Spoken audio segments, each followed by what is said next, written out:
Mountain News, first at 4, continues. Kentucky has one of the highest rates of lung disease in the country. COPD, asthma, and lung cancer rates are 50% higher here than the national average. In central Kentucky, high levels of radon contribute to the elevated numbers. But in the mountains, we face our own challenges. Laura Kruger is a producer for a new KET series that focuses on lung disease in Kentucky. She says coal mines are not the biggest threat.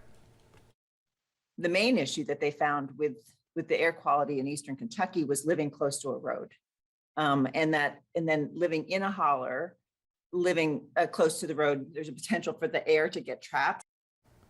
Kruger reminds folks that while poor air quality may be a problem in eastern Kentucky, smoking is still by far the leading cause of lung cancer. February marks National Cancer Prevention Month, and what better time to remind everyone to stay up to date on all of your necessary cancer screenings and to take other preventative measures to lessen your risk of cancer. Oncologist and hematologist at the Hazard ARH Cancer Center, Dr. Sam Bailey, says lung, colon, breast, and prostate cancers are the most common cancers that he sees. He adds that not smoking or quitting smoking, maintaining a healthy weight and diet, staying active, and getting screened for these cancers at the ages that the National Cancer Society recommends are crucial in prevention. If you can have, routine colonoscopies and you can remove the polyps that never develop into cancer, then you never have to deal with the difficulties of having a colon surgery, having colon cancer. If you stop smoking and you can avoid the lung cancer, then again, you avoid all the complications that go with lung cancer. Dr. Bailey adds that cancer prevention and awareness is about prevention is very important because these steps could save you from any future issues and can possibly save your life. The Appies are almost here, and this year's nominees have been announced. The second Appalachian Arts and Entertainment Awards show is on the schedule for April 9th in Prestonsburg, bringing nominees from 9 of the 13 Appalachian states to the Mountain Arts Center stage. Voting brought in new and familiar names from across the region, and the top 3 for each category was announced today. Organizers say it is great to see the turnout from voters who appreciate the arts that are often overlooked. That's what the Appies are for, is to help shine light on those people, the up-and-comers, the people that have made it. You need a platform. The Appies are here for that. Hamlin says the crew is looking forward to hosting the event in person after the inaugural event was held virtually last year.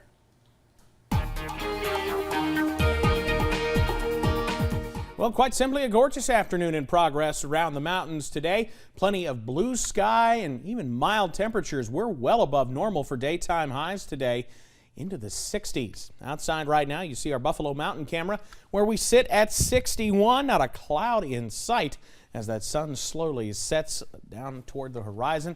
I-75 at London, all is quiet there too, at least weather-wise. Getting busy though on the interstate as we head towards rush hour. Look at the Cumberland Valley. We're in the mid-60s. 64 Monticello and Somerset, 61 London, Williamsburg, Jacksboro, even on up here into Hazard. And many 60-degree temperatures lasting at least until you get to the Big Sandy, down into the middle 50s out in that direction. Either way, you slice it above average and feeling nice as we head through the day today. Satellite and radar keeping all the clouds at bay. You have to go up towards central Indiana before you run into any cloud cover at all. So keep that WYM2 weather app handy because we do have some cooler weather on the way tonight.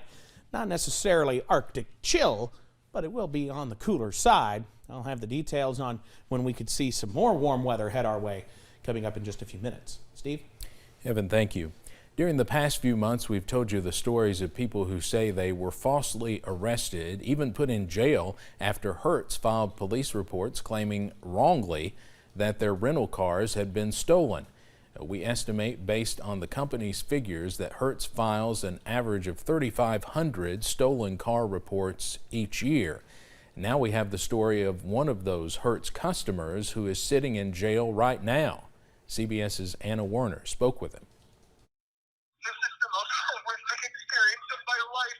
That's Charles Doucette speaking with us from Florida's Brevard County Jail. Last week, the pharmacy and healthcare consultant from New Hampshire says he was on a Caribbean cruise with his girlfriend. Back in port in Florida early Friday morning, they were sleeping when a knock came at the door. We opened it. It was security for the boat. Customs and Border came onto the boat and told me to turn around, face the wall with my hands behind my back. He was being arrested. Why? Last year, Doucette says, he had rented a car from Hertz for his business, properly extending the rental several times. But in March, police in Arizona stopped him and told him Hertz had filed a police report saying his rental car had been stolen. They towed the car, but Doucette says afterwards, Hertz charged his credit card the full amount for the rental. Yet in August, prosecutors acting on Hertz's police report took his case to a grand jury and indicted him. Facing a required court appearance in Arizona, he says, he contacted a local attorney there and sent notarized documents so he wouldn't have to appear in person. It's not clear what occurred in the local court, but the next thing that happened was he was arrested. I am one of their best customers, and here I am sitting in jail. And it's just completely absurd that any company would allow something to affect somebody's life. Especially since he says he's been an elite President's Circle member who in 2020 and 2021 spent over $15,000 with Hertz. I'm sitting here for 3 days. This tells me that you're treating your customers right. This is his girlfriend of 18 years who didn't want to be identified because of her job. How is he doing now? Not good. Not good at all. I just want him home. I just want answers so that we can pick up the pieces and move on. 230 people have filed claims in bankruptcy court saying Hertz filed a false police report against them. Hertz says situations where vehicles are reported to the authorities are very rare and happen only after exhaustive attempts to reach the customer. Attorney Francis Alexander Malafie represents Doucette and other claimants. Hertz refuses to correct a police report when they learn payments made, when they learn the car's been returned, or when they learn that there's inaccuracies. I always thought that our world we live in was innocent until proven guilty. This is guilty until proven innocent. We asked Hertz about Doucette's case. The company did not respond to those questions. Attorney Malafie sent this letter to the company over the weekend asking Hertz to help get Doucette out of jail. He says unless something changes, Doucette will be in jail for a minimum of 10 days because he's awaiting extradition to Arizona. Anna Werner, CBS News, Los Angeles. A settlement between Prince Andrew and Virginia Giuffre was reached Tuesday. That's according to a court document filed by Giuffre's lawyers. The price tag on the agreement will not be released, but the filing says Prince Andrew will make a major donation to the victims' rights charity headed by Giuffre. She claims she was trafficked by the late Jeffrey Epstein as a teenager and forced to have sex with his friends, including, allegedly, Prince Andrew.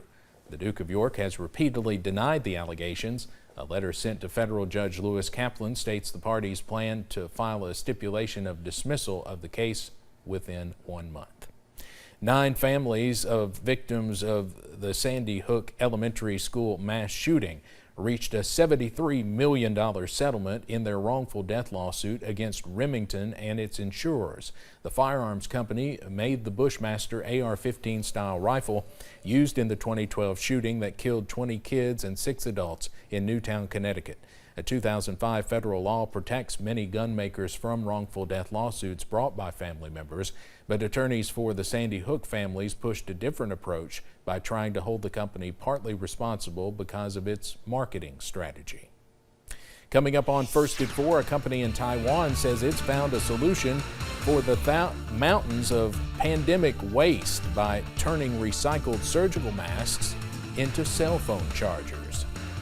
And rain is on the way for later this week, but so is a big warm-up. I'll time it all out. Coming up next.